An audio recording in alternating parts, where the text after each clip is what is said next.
Are you scratching your head thinking about the difference between a jurat and an acknowledgement?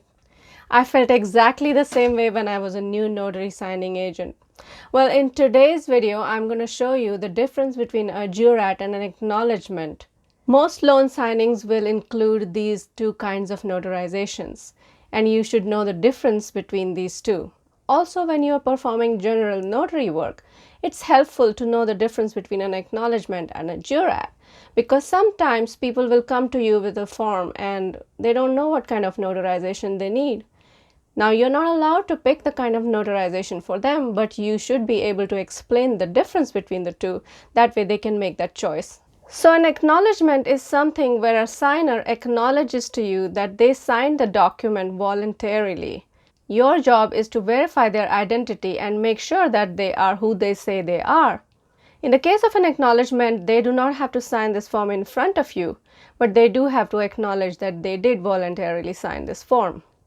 An acknowledgement is used for valuable assets such as deeds, trusts, and mortgages. Now, the second kind of notarization is a jurat. A jurat is also called an affirmation in some states. When you perform a jurat, the signer has to swear under the penalty of perjury that the contents of the documents are true, and they must sign in front of you. During a jurat, your job is to verify the signer's identity. You must also administer an oath or an affirmation and witness the signature.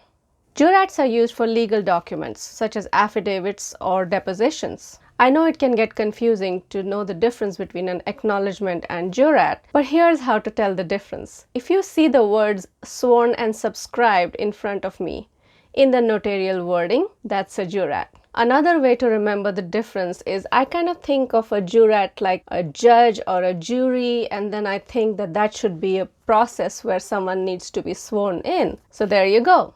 That's how I can tell that an acknowledgement is something that doesn't need to be signed in front of me, but needs to be acknowledged that the signer has signed voluntarily, whereas a jurat, I must swear somebody in. I hope that is helpful, and I hope you are able to remember the difference between an acknowledgement and a jurat. Make sure that every jurat you perform, you administer an oath or an affirmation, otherwise it is null and void. Thank you.